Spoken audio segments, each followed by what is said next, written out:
And now, showtime.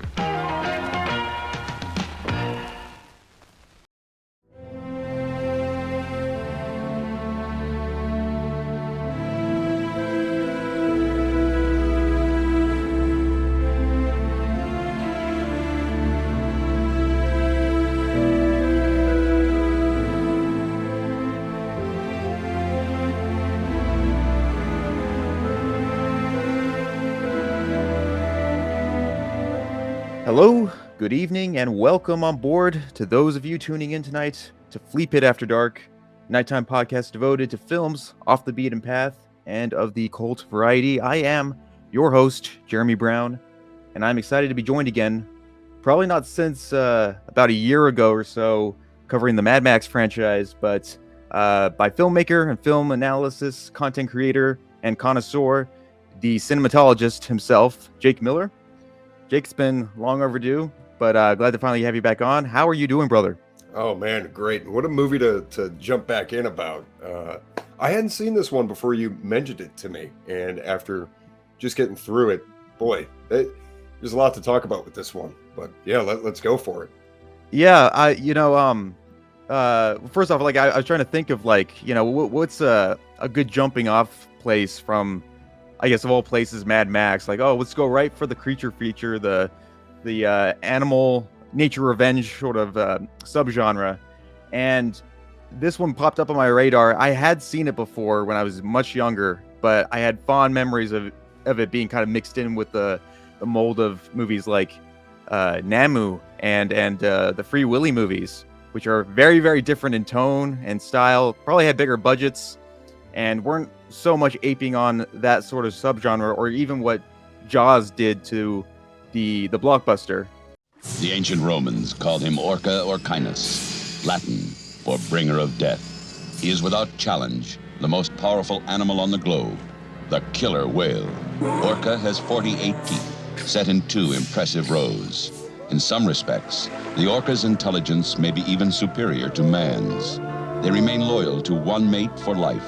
As parents, they are exemplary, better than many human beings. And like human beings, they have a profound instinct for vengeance.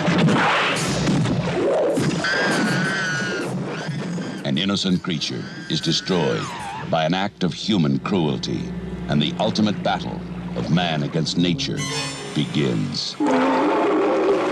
Dino De Laurentiis presents Orca. Can you commit a sin against an animal? He followed you. He saw you on the deck of the boat. They always remember the human being who had tried to harm them. He deliberately left you your boat because he wants to fight you on the sea. I won't do that. Now the fish have vanished from the fishing grounds. And it's all because of your whale. In fact, I won't fight him at all. You're not even man enough to accept the excitement of his challenge. I'll fight you! You're a vengeful son of a... Orca, starring Richard Harris, Charlotte Rampling, Will Sampson, Keenan Wynn. A spectacular adventure. It's the first thing that I'm kind of curious to hear about your first initial experience with this movie, having not seen it before until now. What is your first big impression of Orca, the killer whale? Let's just say, first and foremost, totally not a Jaws knockoff, as the subtitle of this episode implies. Totally not. But what it is to me, my first impression is, but it's a weird case because it's kind of a sleepy thriller. It's got a little bit of a slogginess to it, and then it's got some faux Italian 70s vibes going on for a while, but then go to find out Michael Anderson, it's not a stage name. He was a British filmmaker who actually passed away not too long ago. He lived to the age of 98, and he directed stuff like I believe Around the World in 80 Days in the 1950s. Did this about midway through his career when he was almost 60 years old, and then directed films all the way up until the new millennium, and then he just slowly faded out at the age of literally like 100. But this is a pretty interesting one because most films in this vein, even in the 70s, were ones that were made quickly or for easy money and whatnot to kind of cash in on a new trend. This was before everybody was copying slashers. That came just a couple years after. So this was, the big blockbuster, somewhat sophisticated creature movie. And there's actually a bit of impressive production behind this, which is the funny thing, because today it would be looked at really, I think, as a cult film. And I would say so too. And it was made for a pretty substantial budget. Estimations are somewhere between $6 and $15 million back in 1977, which is a pretty sizable budget back then. That's about a $40 million movie today. And there's a pretty solid cast there. You've got Bo Derek, you have Robert Carradine, Will Sampson, one of my favorite character actors of the time. And there's a lot going on here. And in Ennio Morricone's score, by the way. So that's where these Italian vibes kind of come in for me. And not to mention, it was written by an Italian and produced by an Italian. So maybe maybe this is like a pseudo orca whale giallo film, but we'll talk about that maybe a little bit later. So this one's really interesting for being, again, this kind of sleepy thriller, this sleepy creature feature thriller. And I mean, I went into it expecting something a lot more, I guess I would say, over the top, and it does have its over the top moments in this, but I was actually pleasantly surprised. This is one that I think if you get over the fact that it was 99.9% made because Jaws exists, it's a pretty solid 70s movie with some great cinematography, some good performances, obviously great music on behalf of Morricone, and just something that's a little more subdued in its energy, which kind of sags it in the second act. But you know what? I have to say I did actually genuinely enjoy this to an extent. Well, and that's the first interesting thing about this movie is that it's currently, I think, sitting at a 9% on Rotten Tomatoes right now, which is Uncultured swine. baffling. Just even like you can now, I would say in the marketing alone, it definitely is aping off the success of Jaws, and some of the subject matter is certainly similar. But I mean, and maybe you notice this quickly on in watching that it's clearly telling a completely different story, um, uh, and characterizing everybody in roles that are so estranged from Jaws, and what made that movie so successful. You know, because you come into this and you're not expecting to see a almost like Moby Dick reversed role piece here, where you're rooting for the creature, the threat, the what should otherwise be the villain typically.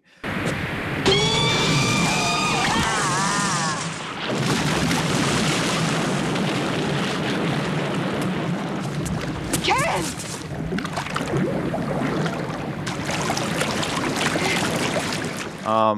It's almost like you got to hand it to some of these PETA animal rights guys, animal rights activists who would probably understandably like praise a movie like this, where it's like it's the creature getting their revenge, and never really once, well, the wife and the unborn fetus unfortunately do have a terrible fate, but the male orca, I mean, this is his show stealing role. And Which actually, this reminds me. Have you ever seen that show? It was on, I want to say it was on Discovery Channel back about 10, 15 years ago. Did you ever see Whale Wars? Oh, yeah, probably bits of that. I kind of remember that. Yeah. This would get the Whale Wars crowd just so ignited. This would really light a fire under their ass. That show was too funny. If you remember that one, it was these animal rights activists that were against the Japanese whaling industry, and so they go off out in the Pacific, I believe, and just try to deter these whaling ships, these Japanese whaling ships. And while the intentions might have been noble, even South Park made an episode about this, but it's true. The intentions might have been noble, but it was all run by these incredibly inept, idiotic people that were part of this whale rights group. And so episode after episode was them getting their asses continually kicked by these giant Japanese whaling ships that hit them with the ultrasound like rays and everything, disoriented the crap out of them. They'd like firebomb their ships and everything. Right now, the Nishin Maru is heading towards the Sun Laurel to refuel. We need to stop this refueling from taking place. Mayday. Bob Barker. We are getting around. Nishin Maru, this is Bob Barker. I will not move. I will not move. You will have to sink me right here next to the Sun Laurel. I am not going to move for you. Oh boy, why did they cancel that show? That was one of the funniest shows on television. Obviously not, I guess, to the whales, but to us savage humans, as the film that we're talking about tonight kind of indicates. It was no fun for the whales, but a lot of fun for us at home that were just laughing at ineptitude. You guys should, we should do a screening of that, maybe like a Twitch stream, and put it up against this movie, and Yeah. Maybe by the end of this, we'll pull up a clip or something just to see if we can relive some of those memories. But yeah, I definitely gotta check that back out. But that's the thing. Like, obviously, this is a movie that takes so many fictional liberties with how I'm no zoologist or anything, so I don't know how killer whales usually function or operate. But this character, it's played by two killer whales in the scenes where it's actually swimming around. But his name's Yaka and Nepo, and for a lot of it, you're seeing close-ups of the eyes. It's screeching, it's making noises, it's sending sonar signals and such, and it's also just a destructive beast. Shows a very kind, tender side at the very beginning. They're just kind of living life, and then did you think this was even like a throw, I guess, at Jaws a little bit with Orca just taking out that killer shark at the beginning? Oh, absolutely. That's actually that great white. Yeah. I think that's actually like the best way they could have started that movie.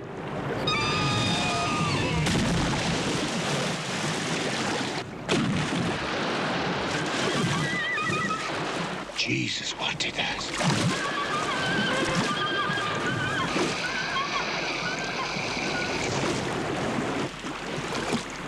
There's only one creature in the world that could do that. A killer whale. I believe they start with a pretty similar POV shot as they do to Jaws, floating through the water and whatnot. And then we see this great white, and it just gets its ass handed to it and torn into three by the Orca. Yeah, and I think that's a perfect refutation of we know we're doing Jaws, but you can go to hell. So they tear apart the shark, and I mean that's a perfectly tongue-in-cheek opening while still setting the tone for the direction the film's going to go. So that was, I'll give them a nod on that. They could have been way more pretentious as it kind of got toward the end of the film. Like the second and third act do take a kind of pretentious turn, but that opening is just perfect. I'll give them credit for that. Yeah, I mean, everything this movie gets remembered for, I think, is mostly existing in the first third. That opening with them all swimming around, I kind of working like in a swarm, in a herd. Like there's an odd psychological family unit, I think, with all of these killer whales. That's seen later when Orca's swimming his wife to shore. The first thing that like really drew me back into this movie too was, again, like that sort of dynamic between Richard Harris's Captain Nolan and the Orca themselves. It's goofy in places, but at the same time, it's kind of dark and cerebral how they kind of take this. Both of these characters who lost a partner and an unborn child, and have like this ongoing, almost like it is psychological. This ongoing feud where it's like it's fated that they have to fight and face one another, and you don't see. I don't see that much today. You definitely weren't seeing that then. And in terms of just like jumping on this franchise craze of all the killer shark movies and whatnot, like it's just so. In many ways, I just felt like it was refreshing. It was just pretty original, and like a twist on, again, like I said, like Moby Dick. It's like, you're not rooting for Richard Harris, but at the same time, this is not like a paper thin villain. He's not a mustache twirling guy who's like giddy and laughing and enjoying being like a monster to this beast. But you get where he's coming from too, and then you respect most of his decisions. We'll get into the later stuff, why he decides to get everybody else killed for his nonsensical means. But yeah, like that dynamic, I think, is like it makes it the most original and interesting. No, yeah, I think you're right, because you can even hold it up against similar films of the time that, again, were aping off of Jaws and whatnot, but they never went this route. I think the first one that comes to mind is Piranha. And was it Joe Dante that did that one, or was it Jim Cameron? I get them mixed up because I know they both did 1 and 2, but I can't remember who did which. I think Cameron did the first one. So yeah, it's most of them went that route, which is great, that like exploitative kind of monster route and whatnot. And this one toes the line. Again, that first third really being the creature feature, and then it takes that poignant turn in the second and third act and whatnot, and gives the Captain Nolan character this kind of interesting dichotomy, kind of like how you said how he's this mad fisherman on this crusade while still having his own like ethos he's going through and whatnot, and it definitely makes him more of an interesting character because the way Robert Shaw played Quint in Jaws was, I mean, that was just a home run. You're not going to imitate that. And you're not going to, that character is not going to be recreated for another 2-hour film. So it goes a different route for this one. I brought this gun to shoot him, yes. Yes, I did. But I knew when it came to do it, I couldn't do it. So I got to thinking. And I thought, well, if what you say is right, that whales can communicate, well, then I thought I'd look at him right in the eye. And I'd tell him that the killing of his wife and his child was a terrible accident. That I didn't mean it. I didn't mean it. I'd tell him that I was sorry. And I hoped he'd forgive me. And even the dichotomy between him and the rest of the characters is like, why are we going off on this crusade? But we have to. And then and then he literally gets everybody killed, which is a great, I think, testament to the message of the movie overall. It's kind of like a layered thing where it's the classic case of man's evil against nature. Like that's the obvious theme.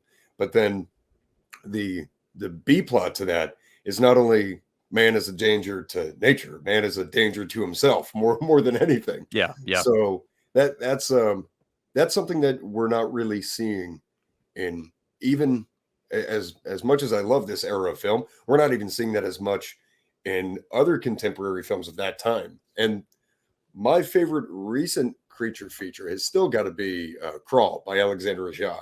Yeah. And while that one is, I think, probably the best creature movie to come out in the last 10 years, especially on like a commercial level, that one's more about a primal human relationship between a father and daughter. And it doesn't really get into the which I gotta rewatch that, by the way. It's been too long. It made my top 10 of that year, though. It was really good. Yeah, well, it was Tarantino's favorite, and I can only imagine why. Yeah, girls swinging around with no shoes for an hour and a half.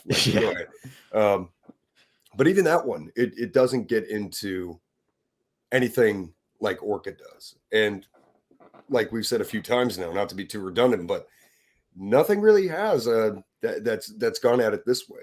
You have films like Free Willy, or if you want to go a different route, films like Shiloh, which are all about the poor animals getting hurt, but it's not like the poor animals getting hurt but pissed off and starts fighting back.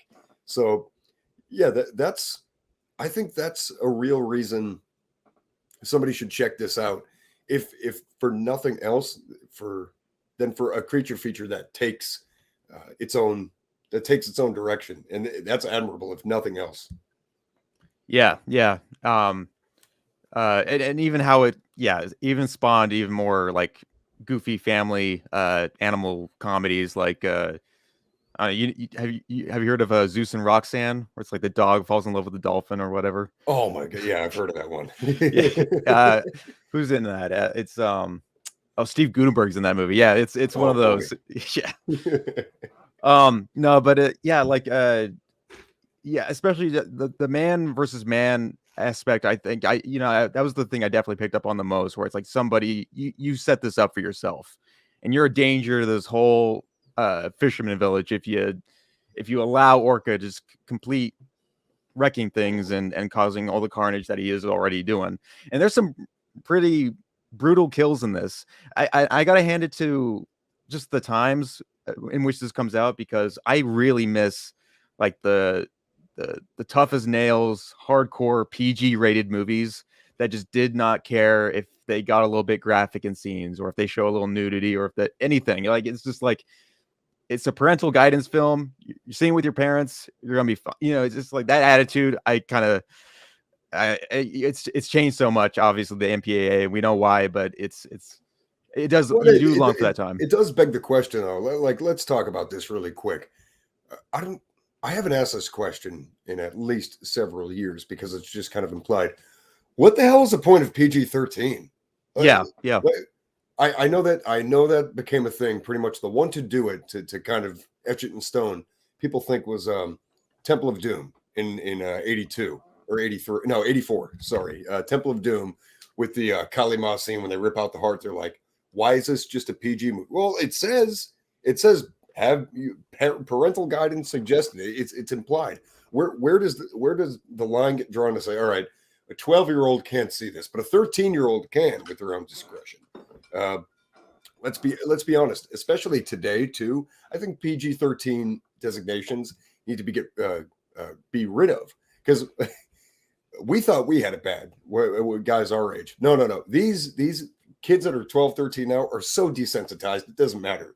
Get rid of the 13 label and have it just the old-fashioned way: G, PG, and R. And I think this is a great testament to it too. I think most kids could probably watch. I mean, I was watching these kinds of movies when I was 10, 11 years old. So yeah, it's great to see a movie that again embodies that time where it's like it's given this sort of family friendly label, and it's like you just see people getting crushed by icebergs and like whales impaled with harpoons and like ripped apart. Oh man, that's good family entertainment there.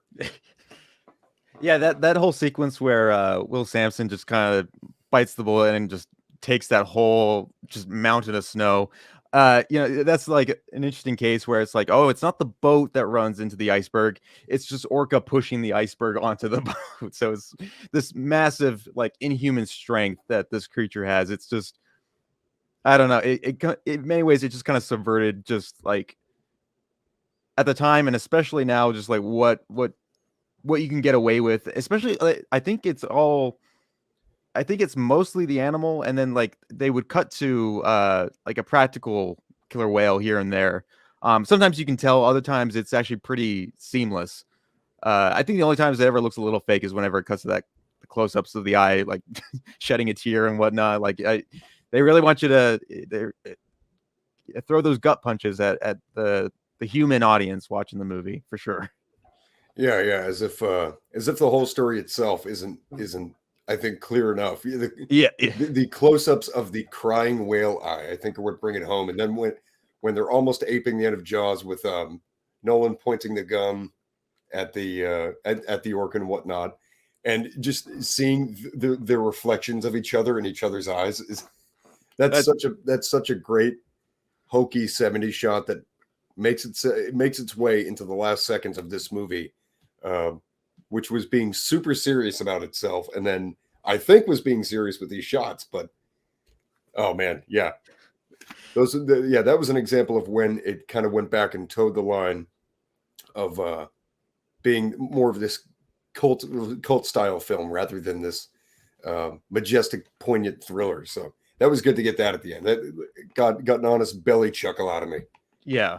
Well, and that's the honesty I think that kind of comes with it, because no one's sleepwalking really through this movie. I think the only time where I was a little taken out of it, and this is not for the time it came out, but maybe it sort of applies to that a little bit. But I don't know if you notice this, and that's kind of that faux Italian style that seeps into this movie, but the overdubbing is very noticeable in a lot of the places, if not most of the movie.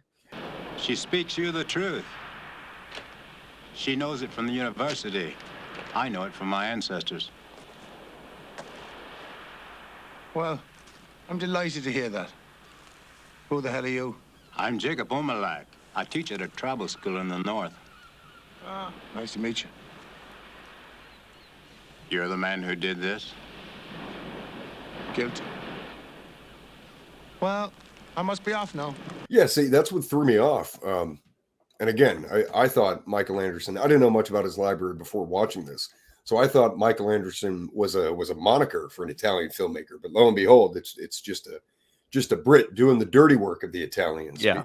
So that's where it does kind of slip into this, like I said, this sleepy quality in the second act, which I think is really the only major kind of criticism I'd have for a movie like this is it affects the pace a bit, and then it becomes a little disorienting because it took me out for a second, and I said, wait a second, is this is this like an Argento Giallo Orca whale killer movie?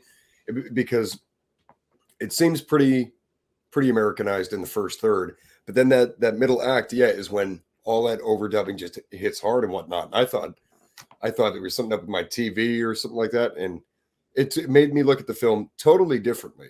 And then it just gives it a different pace and a different quality in that middle act. And and that's where I started to get a little puzzled. And then it seems like it gets back on its feet in the third act and whatnot, because I was paying more attention to the sound and to the like sync and whatnot, and it seems all pretty natural. And if it's not, then it was done well. But this was the period of Italians wanting to make American movies over again. And again, this time, I don't know, maybe the studio was a little weary at the prospect of it, so they got a British guy to do it. But again, without kind of beating a dead horse, or in this case, harpooning a dead whale. This one's Italian fingerprints all over it. Actually, it's produced by Dino De Laurentiis, who was behind the Death Wish movies. So, okay, nice. This is just a few years after Death Wish. So, it looks like, he was trying to get his hands into after getting into kind of the exploitative action movies after Dirty Harry. He's like, oh, look at that. Look, Jaws. Okay, I want to make my own. So, leave it to Dino, just giving us the goods. Just imagine like a Dirty Harry versus Orca scenario. That would have been its own breed. Oh boy, that would have been great. I mean, and despite like the I guess the odds up against it with not as a negative, but just like with some of the Italian leanings, especially with the sound recording and all the dubbing and whatnot, like the sound design itself is pretty good. And again, as we mentioned, like it's backed up by, honestly, like maybe too good for this movie score from Ennio Morricone, because I was blasting the soundtrack for months after, like earlier on when I requested this movie to you. It's so good, like coming back, and I could associate it with anything because it's just that kind of, I don't know, it's such a sweeping score that you can hum in your head and think about, and gives the movie probably more of an epic quality than the budget would probably show or allow. This is like what it's. I'm trying to think, like I would put this definitely in a list of movies where, I'm trying to think of like other films where the soundtrack is usually better or too good for a movie.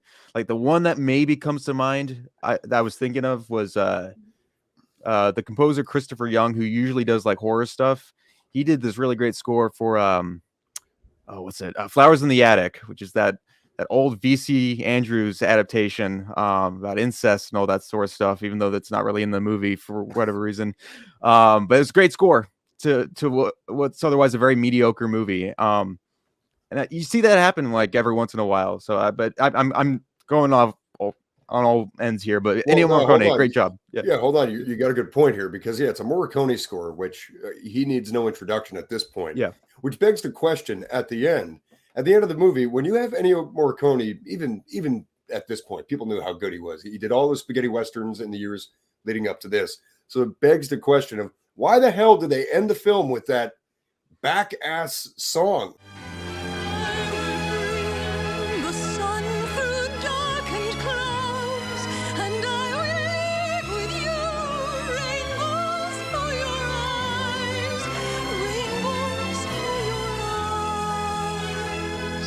It was like if Celine Dion was getting put through a meat grinder slowly. I got to look up this. I wish I could play it for you right now, but it totally begs that question, because especially if you're going to ape Jaws, which this did, as much as it doesn't want to say it did. If you're going to ape Jaws, go the John Williams route and just kind of leave it out with your uplifting score at the end, like the end of Jaws and whatnot. Yeah. This one just goes off on I think to drive that poignancy home that they're going for. They use this incredibly melodramatic, high-pitched operatic love song or something like that. I don't even know who the artist was that did it. I'm sorry. It just didn't age well, Missy. It's not good. Like, no. It actually drove my ears into a stupor after hearing a great score by the Italian Mozart. We get this, which let's see if I can find it. Oh, crud. I can't find the well, it's probably a good thing that I can't find that song. But yeah, that one threw me for a loop because I was going to say it's the weirdest cap to leave your movie on that has actually an impressive production behind it. I will say it is a hokey movie. It is a corny movie. And again, a little heavy-handed, but I enjoyed it. And a lot of what I enjoyed was the filmmaking. There's a lot of competent filmmaking here, actually. It was co-photographed, but Ted Moore was the primary director of photography, but I believe a lot of the whale animal photography was done by a man by the name of J. Barry Heron. And they do mimic a couple shots here and there from Jaws, but it's done stylistically in its own way for sure. And yeah, I think it's actually a pretty solid production. The whole iceberg sequences. I mean, yeah, I'm assuming those were fake. So the production of putting all those together was really good. And the overall presentation of the movie, it doesn't look cheap. And that's because it mostly wasn't. But the interpretation or I think the idea that a casual viewer is going to get today if they stumble across this is that this was a cheaply made for quick, like low budget movie. And that might only be a misconception because of how it came out, 45 years ago now, but it's a really well put together film, even for its slightly clunky parts or its gimmicky stuff. Like again, the inserts on the orca eye and whatnot. It's put together very nicely, and it's just capped off with one of the greatest composers of all time giving you a hell of a score. And then you just taking a massive steamy pile of dump all over it with that song at the end.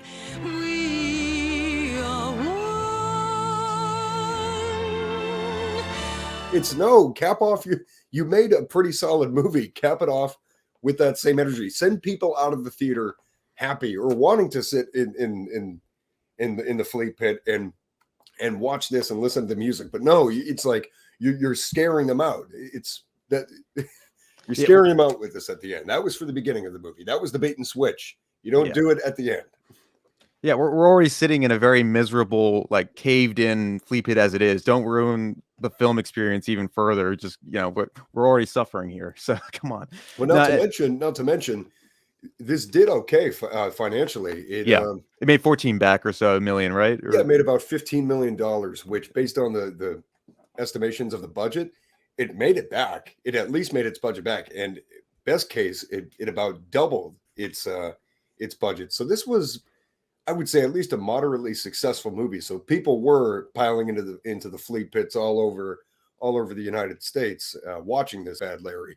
In fact, it made $4 million in only 775 theaters. So people were actually kind of mobilized to see this killer whale movie, which might speak to the Jaws effect that was still kind of ringing a couple years after the first movie came out, which is cool to think because I'm trying to think of any kind of similar patterns that are going on right now, but it's really just kind of confined to content movies or franchise or superhero movies, not a specific, I think, subgenre like this that gets people out there like, oh, killer sea creature movies. Yeah. Oh yeah, let's flood into the theaters.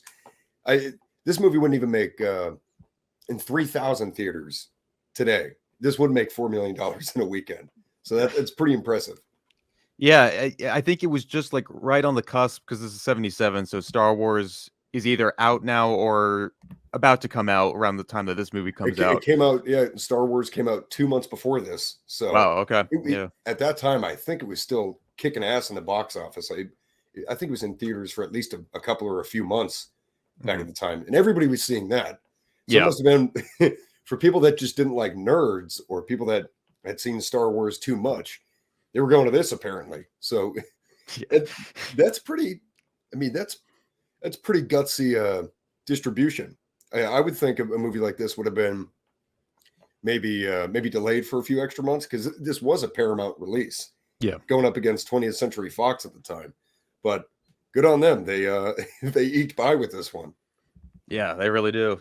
What are some like not to veer too off topic here, but like what are some like other creature feature or nature revenge films that like other, I guess apart from like the Jaws types, and some of the bigger blockbusters, but what are even like the cult variety, like what are some that really appeal to you or that you like to revisit once in a while or you consider classics? Oh man, I'm too much of a sucker for angry animals or creatures or something like that. Yeah. Just it doesn't need to really have the I think the kind of environmental angle that this one does, but I just can't get enough of them. I think it's just such a fun, easy formula. And some of them have been on a comeback recently, kind of like how we said. I think Crawl was one of the best ones in the last few years.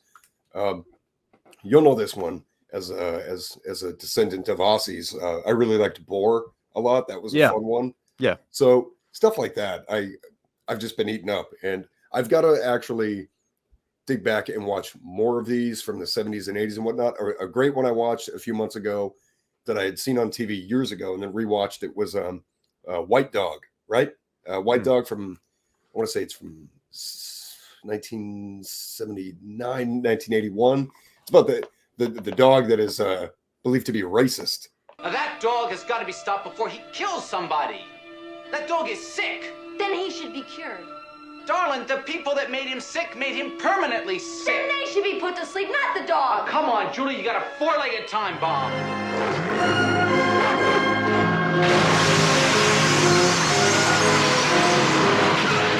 Which yes, yeah, and he's running around killing all these innocent black people in a city. That's one I watched pretty recently. It's funny that you bring up that movie because I brought that up very briefly as an example when we covered The Silent Partner on this show because it's the same director or writer, one of the same guys who worked on that same film.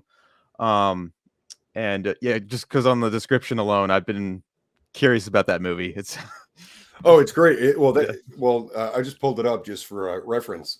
So that was 1982, a few years obviously after Orca here, but again, kind of has those fingerprints on it. And bingo, Ennio Morricone did the score for that as well, which again, another great score of his. So yeah, there's a common thread going on between these animal revenge movies and Ennio Morricone apparently. But those ones are typically where I've been hovering around.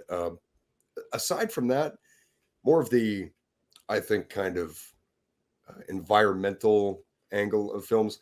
It's kind of tough. It's kind of tough to do it and have it be fun. Twister is kind of getting a cult following these days, it seems. I just rewatched it recently, and while not great, I see the appeal for the cult fandom that it's building right now. Yeah, because I think that was a total failure. I forget how it did financially, but it was kind of a failure in what it thought it was supposed to be at the time, like big budget and everything, and just was a little too 90s and I think again hokey for the time, to where now people are coming back to appreciate it a lot more, whereas I think 10-15 years ago it was just seen or kind of disregarded as a silly kind of fad from the 90s, like those big concept almost disaster style movies made for probably too much money, especially when you got like Helen Hunt and Bill Paxton. That's going to cost you a lot. I was gonna say you didn't buy Carrie Elwes as this storm chaser competitor who's just giving Bill Paxton a hard time, or no, and especially I kind of bought Philip Seymour Hoffman as the retarded friend. So he did okay, I guess. Yeah. Too close for Carrie Elwes, too close to Robin Hood Men in Tights for me to kind of get behind that. Yeah. So, but like these ones from the mid 70s to the early 80s are really interesting because It's just such a novelty to, again, and I think after White Dog, actually, the year after that, I believe, is when Cujo dropped. I want to say Cujo was 1983. So there's just such I want to say it's a primal thing, and it's such a good bait and switch kind of, because especially when you get out into the open, like I've been working in Montana on and off for the last 6 months, and that's bear country, man. Like, I know of somebody, so it was like 2 degrees of separation last time I was in Montana. This dude got eaten by a bear. So somebody I know, while I was up there, their friend got eaten by a bear. Like, and that's just I think these kinds of movies really kind of illustrate that that primal aspect that we have that we really forget about a lot, especially these days, where I think we're just so distracted from the outside world that putting us back in that environment, even through a movie, reminds you of it. And putting yourself in that situation is always interesting, because you always think of like me, whenever I go to Montana, I'm like, this is the time I'm buying my bear gun, because I'm not going to turn into Timothy Treadwell and be bear poop. So it's cool, but not a whole lot of these movies are getting made right now the way they were before. There's some like we've established that have been coming a little bit more recently, but not to the frequency of these ones. But I think we need them. I know what's her name? That annoying chick, Elizabeth. What's that chick's name? She's making a cocaine bear movie. What's her last name? Elizabeth McDoucheface or whatever. Something. Yeah. I think I know what you're talking about, though. Yeah. Let's see. Why do I forget her? I forget her last name because she's lame. Yeah. I can edit this part out later. Yeah. Yep. So yeah, Pitch Perfect director. Yeah. We'll see how ones come out like that. Stuff like Cocaine Bear, because it sounds really fun, but it also, I think what filmmakers are getting wrong right now today, that say what you will about movies like Orca or White Dog or anything like that. Say what you will about those movies and their kind of contemporary silliness. What they got right back then was, no matter how silly the premise, unless they were going to be a full-on exploitation style movie, say something like Piranha, movies like Orca and White Dog, they played it straight, and they towed a line that was just exploitative enough and out there. You get all the kill scenes, all the blood and everything. Well, the characters in that world still treat it very seriously, as you probably would if you're going out to fight an orca on this frosty sea with Will Sampson weighing down the boat with his 400-pound, 7-foot tall frame. That's a perilous situation. You're going to take that seriously. Filmmakers today aren't treating these movies as seriously as they should, with the exception, again, of standouts, say like Crawl or Boar, which Boar toes the line just perfectly enough because it wants to be silly, but the characters are still taking it seriously. So while I'm encouraged that movies like this are going to be at least occasionally made, I just think filmmakers don't understand the way they work is that everybody has to be invested in the film. We get too much non sequiturs in these kinds of movies today. I don't know why, because they think audiences like that. I don't know. Maybe Joss Whedon is trying to coach their writing talents, which is the worst thing ever. Yeah. So on his casting couch, So that's where I think we're at right now. Yeah, I mean the whole. Even with the times changing and with the budgets getting bigger and bigger as well, it's like it's also that push for CGI, which I'm not against when used well, but the reason why we all flock to these practical effects or what they were using on camera is just because it's more organic. It's there. You can your sensory emotions are much more drawn to that, and it's just like even when you can tell it's fake, there's just a craft to it. Whereas when you see a CGI creature, tearing someone a new one, it's it can look good at first, but then at a certain point, you feel like you're looking at just a digital these days an NFT or something. I don't know, but like yeah, it's like there's almost like you feel out of place a little bit when it's that like overdone in a modern day film. And to the credit where credit's due with Crawl, once in a while those alligators do look kind of hokey because they're not there, or at the very least they've got like a golf sorry, not like a tennis ball coming in so that the actors know what they're looking at. But generally it's like and maybe that's also like a spawn of just like the whatever sci-fi original movie was that year or whatever. But it was the spawn of all the Sharknadoes and all of these other CGI overblown creature features. But the other thing I wanted, we're probably jumping on two different talking points here. But the other thing you brought up Cujo, and this was a trend I was kind of noticing too, where it seemed like in the 90s they really wanted to subvert what seemed horrific beforehand. So what do we get like a decade after Cujo? We get the Beethoven movies. They had to make the Saint Bernard look more fluffy and lovable and goofy, like, oh, this is a dog full of hijinks, and the dad's gonna get all angry and slapstick ensues and whatnot. And then you get the same thing with the killer whale. It's shown in a different light with the Free Willy movies. And then you get like into, if you want to get more into like the documentary scene, they do a movie like it's called Blackfish. I think came out like 2009, 2010, which I guess made everybody all of a sudden just like turn on SeaWorld, like as if they weren't aware of this beforehand. So one of those kind of documentaries, but still like it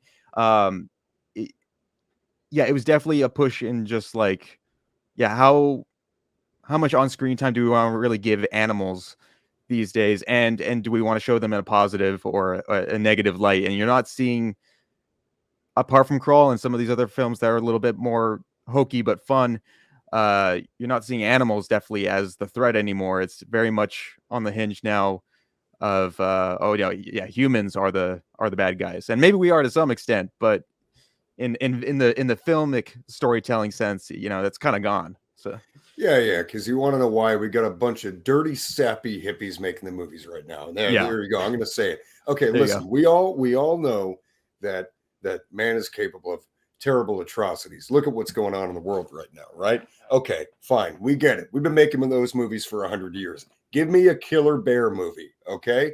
Bears are the biggest a-holes in North America right now, and they need to be shown as such.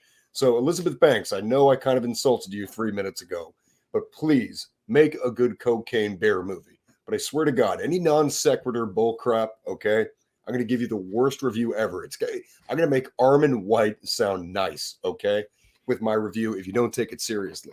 Because, you're hitting a great point. Yeah, the 90s did seem to have that kind of reverberation back to be, hey, we know animals are scary, but let's show the good side. Let's show the comfy side of these animals. Yeah, sure. Nothing wrong with that. But now, because now it seems like just commercial films are just so self-conscious about ruffling any kind of feathers of whatever interest group is out there. Animal rights people, are going to come after you in droves on Twitter if you make some kind of vicious movie about a vicious creature or something like that, especially if it's one that can occasionally be fluffy and cute.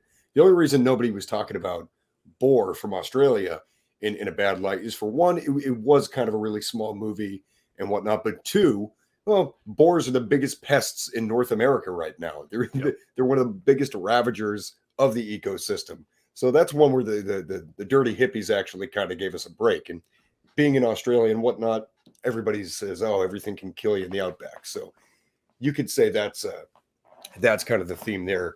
And with Crawl, it was, for one, just a really good movie. And then secondly, they classify alligators and crocodiles as dinosaurs still. So it's like, oh, well, they're an alpha predator, so that's okay. And crocodiles are never fluffy and cute unless they're like really tiny, like straight out of the egg. So yeah, that's when the rights groups don't care. But I mean, again, I'm banking on make a killer bear movie, because when's the last one we really got besides Grizzly Man, which is hilarious, but that's a documentary. I was gonna say like it's CGI, but the Revenant had that whole bear sequence, which is not bad, but still you can tell it's not there, you know. Yeah, it's basically Leonardo DiCaprio getting raped by a bear, but yeah. Which did happen, by the way. We're gonna Mandela effect that into reality. Yeah. But yeah, it is interesting just how films really seem to take that turn. And now it's in a weird space where movies like this are occasionally being made, but just certainly not to the same capacity. For whatever reason, pretty much, I would say mostly because of how the market's changed, especially in the last 2 years, how it's changed. But I think it luckily seems to be bouncing back a little bit and recovering from people only wanting to go to the movies for almost 2 years for big event movies like Spider-Man No Way Home and whatnot, like crap like that. But what I was going to say was, it was about the practical effects. Yeah, and with the CG kind of angle that you were talking about, I totally get that too. That keeps the dirty hippies away because they say, oh, well, it wasn't a real animal, so we only hate it this much, not that much. One example that I actually saw very recently of when a practical effect, or what appeared to be, was done really well. I guess I'm in the minority of this movie right now in our kind of little circle we got going. Ty West's X. Did you see it? I still haven't seen it yet. It's on my radar though. Yeah. Okay. I'll try not to spoil too much, but what I'll say is there's a sequence with an alligator, and they actually, I think it was a relatively lower budget effort from West. It couldn't have been made for a ton of money. There is an alligator in it, and they actually created, I believe, like an animatronic and built an actual creature, and it looks great. It looks great, and the payoff is really good when it gets its moment to shine. Move, you mean old ugly bitch!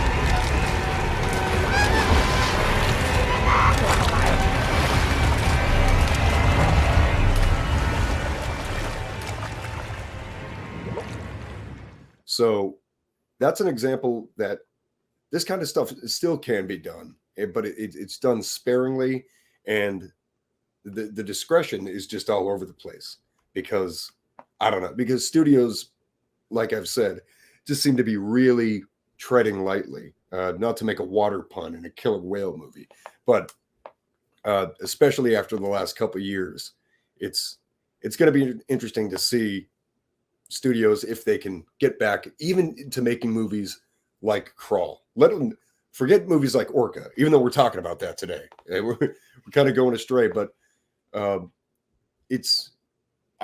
hopeful that more movies like Orca can be made. Now, is Orca the best movie ever?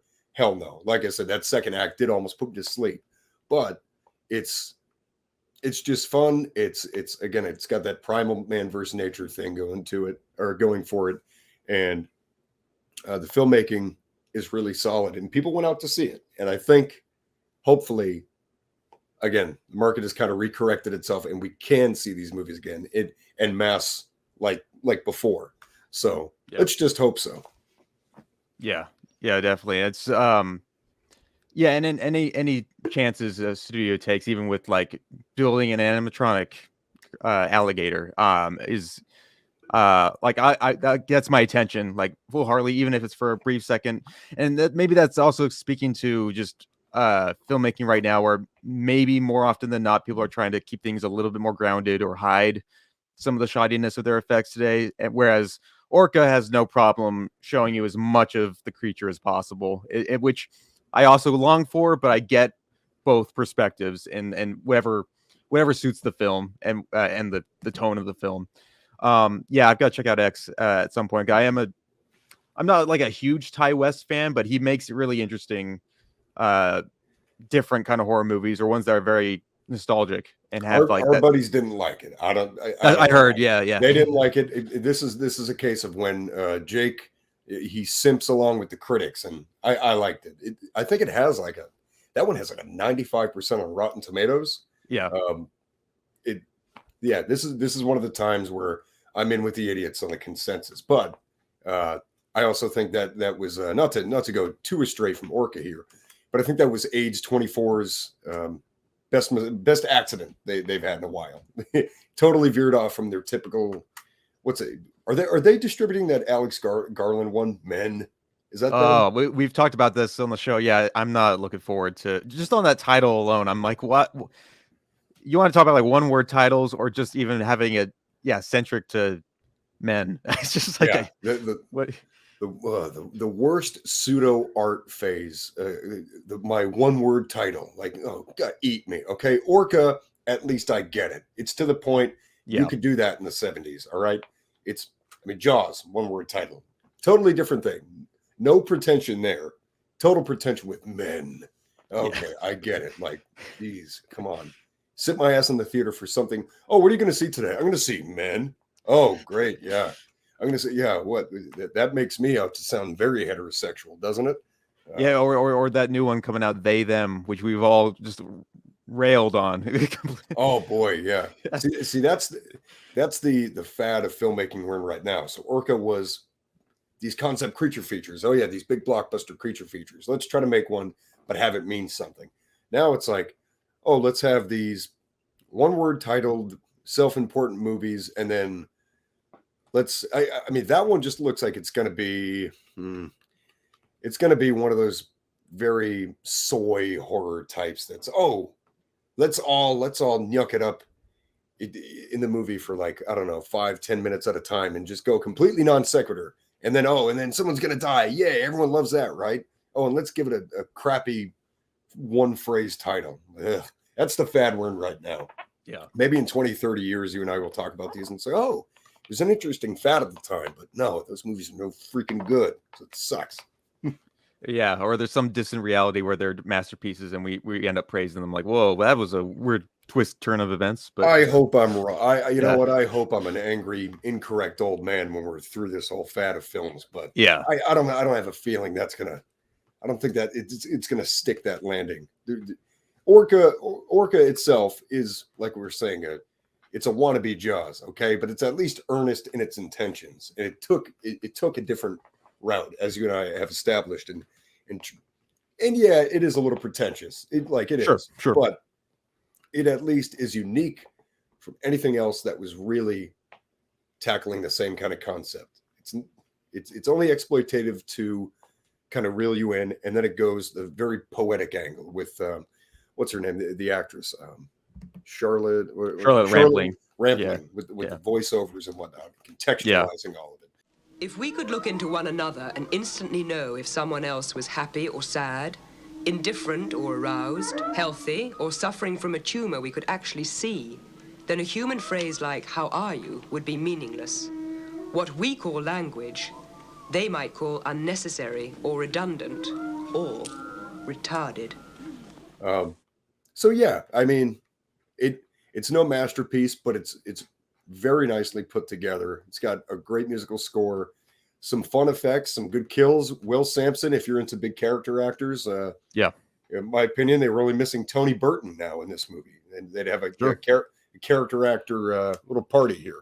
So so for that, Orca is a film to be admired. It's not going to be everybody's cup of tea. I think half the people that watch it today are going to be like, "What the hell was that?" Like, but if you love to dive back into movies like this, which is made really easy, I'll say it was $3 on Amazon Prime, and it's like, hey, yeah, $3 rental. That's how you watched it, or I'd love to get this on physical. I think Shout Factory, Scream Factory put it out on physical about 2 years ago.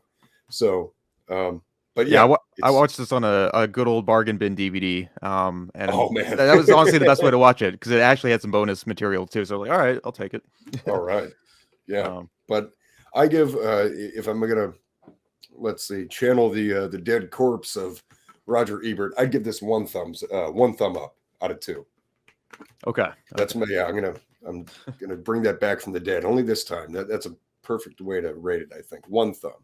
9% on Rotten Tomatoes. No way, it's not that bad. It's not even close to that bad. it's ridiculous, and that's even like again, I like to suffer a lot on the Letterboxd website and just read through just terrible millennial reviews of not only this movie but just every movie I cover on here, and it's usually just the worst takes. Dude, what happened to Letterboxd? I remember, and so I barely frequent it anymore. I remember when I first got on Letterboxd, I want to say it was maybe 5-6 years ago, and I said, hey, this seems like a different kind of cool alternative platform for movies, for blogging about movies. I got to get back on there and just be a total contrarian, and I spell that with a U instead of an O for the vowel. What happened to that platform, dude? I'm not on it enough now, but everything I see leaking out from Letterboxd is cringe, and then their social media presence is even more so. Letterboxd is like the A24 of the internet now. No, that's what it is. Yeah, they're so into themselves, like, oh, look at us, we're Letterboxd, we're self-important because we are, and it's, dude, just shut up and let people talk about movies, or I don't know, dude, what is going on there? I mean, when you open the website, it's like they still have big banners of, was it that new Pixar movie, Turning Red, and things like that. I'm like, I don't want to feel. I mean, it's turned into such an infantilized little website now for movies, where it's like, all right, well, yeah, like the Batman is like the big dark edgy movie on that film, or the whatever animated Disney property is trendy that week or whatever. You're getting ads and bombarded with all these ways to watch them, and yeah, like I'm just trying to like do a little bit of IMDb research. I should just be on IMDb at that point, but even IMDb's suffering from some of this too with all the ads and stuff. But it's changed. It's just like it's a culture shift. See, that was the first. I knew this was going to happen. I called this. I even made a video about it about 6-7 years ago. IMDb was the first domino in film discourse, I think, coming to where it is now, where it's essentially if you're not self-congratulating yourself on the scent of your own farts, you're a fuddy-duddy in the film world. IMDb had the Wild West, okay, of film discussion. Every single page for every single actor, movie, short film, anything that was on IMDb had the right to have a discussion board. And that was, you could go anywhere and find such a good diversity in, it was really marvelous how expansive it was. One of my favorite things to do was to find like a character actor that I wasn't particularly fond of, and then I'd start a new discussion in their board, and it would be like an obscure actor that would maybe get, let's say, maybe like 500 page views a month or something like that. Yeah. And just I'd go back once in a while to see my forum post on their discussion board be like the number one. It's always just all caps, "This guy sucks." But there would actually be a diversity of opinions on there. And IMDb, they wanted to be the ones to kind of get ahead of what today is known as toxic fandom, which 6-7 years ago, I don't know, was maybe just seen as like bad faith posting or something like that. And they completely wiped out every one of their discussion boards across the entire website. That I mean, that's a lot of discussions over the years gone. And that was the first domino to where we are now, to where it's like, oh, and then 5 years ago, Letterboxd seemed cool. Now it's lame and cringe. Like, it doesn't sound like there's really a great place to candidly discuss movies anymore. Like, dude, where is there? I guess the way you do it now is places like Fleapit, like we are right now. That's the only unfiltered place. Unfortunately, it's not necessarily as communal, but as long as we get more people listening to shows like this and getting it out here, I guess that's the solution. But I don't know. Maybe you're more involved in the forum world than I've been in the last few years. So I don't. Maybe there's somewhere else I don't know about. I mean, I try to gently hold my feet to the fire when it comes to a lot of the forum discourse and such. I mean, Letterboxd reviews, I'm taking a shit when I'm writing those reviews. If I'm ever doing that, I'm not taking it too seriously. Mm-hmm.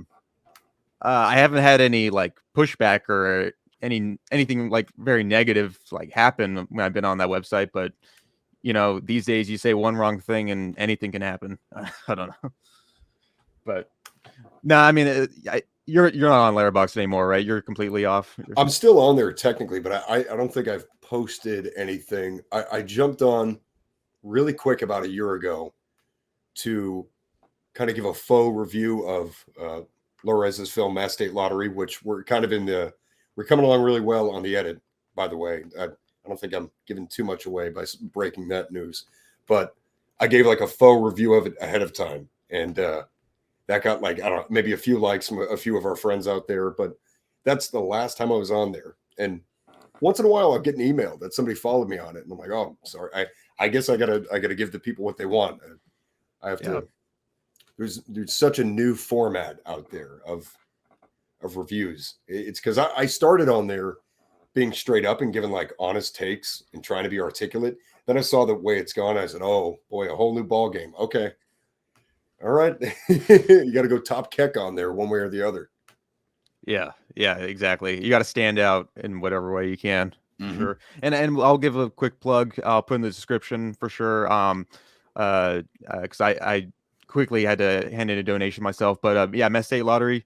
I believe that's coming out December, hopefully. If I guess a soft date, we don't know yet. Yeah, it's more of a soft date. I'll let Laura speak to the release of that a little bit more than me, but all I'll say is it's this year. It's like definitively done. It's Okay. just a matter of let's call it timing. That's all I'm going to say. Like in terms of like an actual soft date or actual release, it just depends on outside factors when it comes to, I'll just say, distribution. Yeah. All right, cool. Yeah, I'll have to. Yeah, we'll plug that down below for people to check out the press coverage of it so far. It's sounding like it's going to be pretty big. It's on my watch list when it eventually comes out. So. Oh, I can't wait to see the Letterboxd reviews of that. That's going to be, oh boy, I have to make a lot of sock puppet accounts to fight back. Yeah. Join the good fight. I'm saying it's going to be a really good movie, but it's not exactly gonna please, I think, the Letterboxd crowd. It's not. I don't know if it's going to be their straight up fare, but we'll see. Yeah, I mean, it at the very least, hopefully, it has some killer whales in it somewhere, so it can, appease that crowd, like the way we're appeasing whoever wants to listen to us talk about Orca. Which hopefully there's a good number of people out there. I'm gonna get it. You know what? Just in the spirit of this conversation, I'm within a few moments. I'm gonna jump on to Letterboxd and give Orca a glowing review and spit in the face of all these stupid hippies and all these lamos on Letterboxd. Yeah. Because you get these reviews like Jaws, but for people that hate good movies, it's like, okay. Oh yeah. Sit yourself down. I'm trying to think if there's anything else I wanted to quickly add here. I was going to list like other a couple other movies I was thinking about in terms of the realm of nature revenge and such. Have you seen Frogs with Sam Elliott? No, 1972. I want to say it's an old one. Oh boy, can we come back and do that one?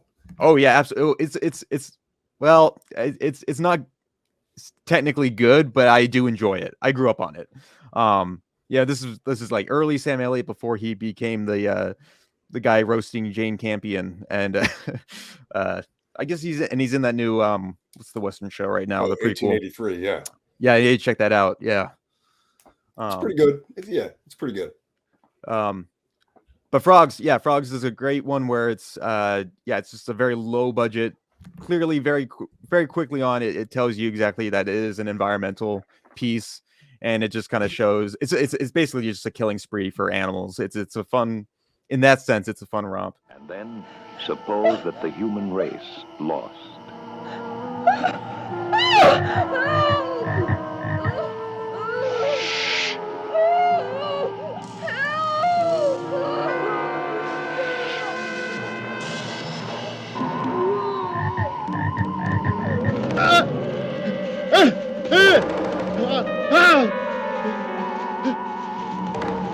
Ray Milland, Sam Elliott, Joan Van Ark, Adam Rourke, Judy Pace. First of all, we're going to have to try to find out our Stuart and Michael.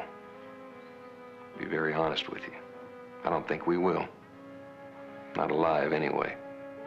Keep talking, Pig, because you're the only one making any sense around here. But whether we find him or not, we've got to get off this damn island. All of us, now. And I am asking to get the hell out of here with someone or by myself.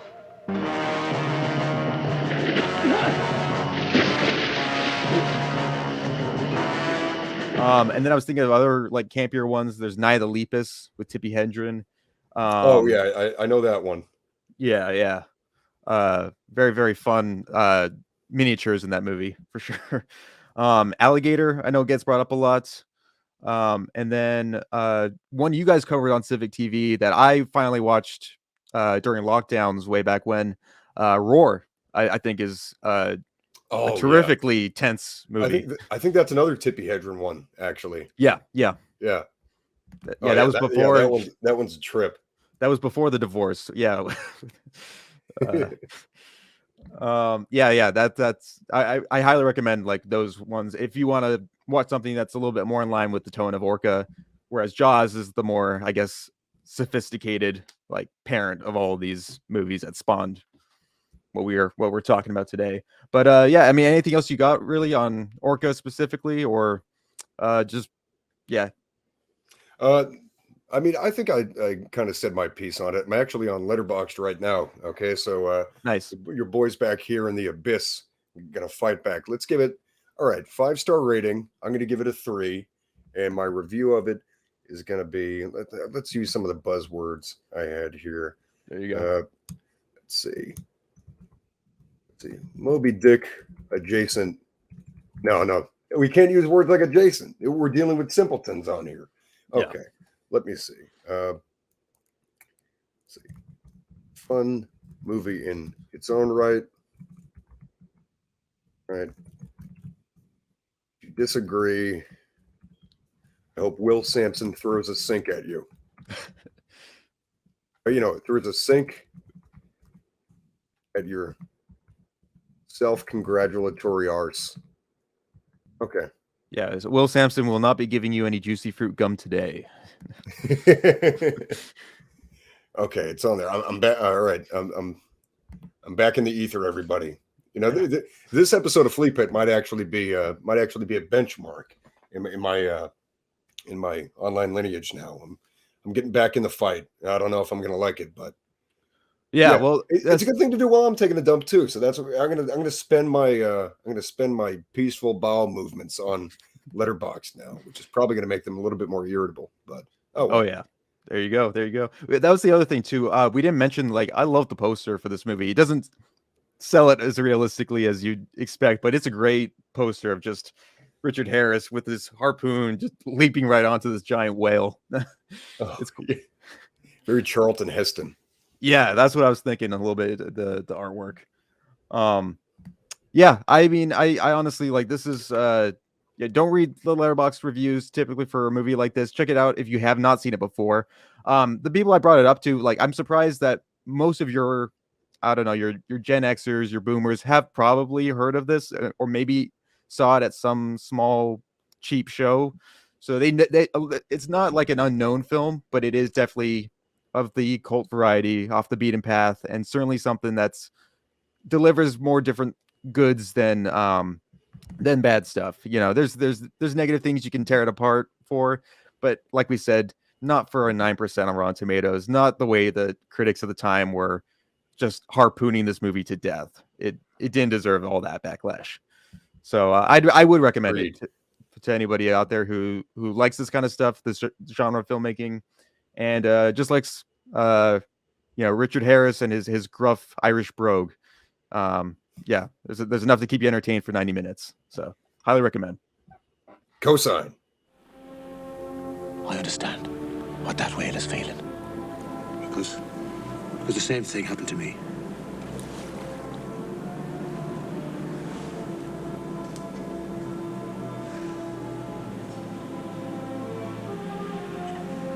My wife was pregnant. She was driving to the hospital alone. A drunken driver came down the wrong side of the road and hit her. He killed her.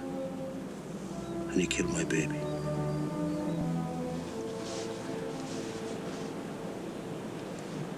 All right. Jake, anything you would like to plug for the listeners or the watchers out there? I know you've got something big coming up on the pipeline. Go ahead and shout it out. Yeah, you can follow my latest. I'm kind of doing the Letterboxd fight. I left Twitter for a long time, but I jumped back on a while back, and it's essentially controlled opposition to everything going on in film that I think needs to be commented on. So you can see me kind of troll on there, or whatever you want to call it, but it's fun. At the Cinematologist. And then, I guess on Letterboxd now, I guess I'm back in that fight. So just Cinematologist on Letterboxd. And yeah, I've got a couple things I'm working on for this year. I've got a series about halfway done called Dissecting Cinema, which is going to be a big concept series in which I'll be talking about a lot of movies, and each season, if it pans out well, is going to have a different theme. And that one's actually going to premiere. It's going to premiere by the first day of summer. So it's looking like within the next 5 weeks, it's going to drop. That's going to have quite a few episodes when it's all said and done. And then after that, I've got a second series lined up that's going to be a little bit more laser focused, not necessarily as free form as Dissecting Cinema is going to be, but it's going to be a little bit different. I'm not going to formally announce that just yet, but so Dissecting Cinema premieres summer, and then series number 2, I'm going to aim for hopefully a late fall into winter release for that. So just follow me on the aforementioned links, because I'm gonna consider my distribution options for it. YouTube would be fun, but I also might want to give it kind of its own little platform. So just stay tuned. Yeah, to that, are you thinking about making like an Odyssey account or some other cross platforms? Yeah, I'm all across those right now. I've kind of built up the infrastructure. I believe I've got Odyssey, I've got Rumble, BitChute. So yeah, I've got all those set up, and we'll see where it goes. Yeah, because it's always good to have those in case, and I'm dealing with this right now, but YouTube and their copyright machine is just through the roof, been the bane of my existence on here. So definitely check out his stuff. Those links will be in the description for sure. Look forward to what Jake has coming up. It's going to be fun. It's going to be impressive. Hopefully, we're all looking forward to it. And you can follow me over at Jeremobi. I am on Twitter, Facebook, SoundCloud. I am also over on Odyssey and YouTube. You can currently listen to a recent live stream we did on the Pope of Greenwich Village with Mickey Rourke and Eric Roberts. Covered that with Lores, Hans, Slothman, and Detective Wolfman. It was a fun time. Went on very long for 3.5 hours. We don't really talk much about the movie itself. You can also catch what will hopefully be out by the time that this episode comes out. I would have talked about Robin Hood, Prince of Thieves, and Waterworld with Sean Zubox from Zubox Goes to the Movies. And I think that's about all I got coming up right now. Hope you guys tune into those. Tune in to Jake. And thank you all for coming out. Jake, thanks for coming on again. This was terrific to cross over. I mean, long overdue, but glad to finally catch up. Definitely. Yeah, do it again ASAP. I'm on your schedule, Captain. Awesome. And you all have a good night.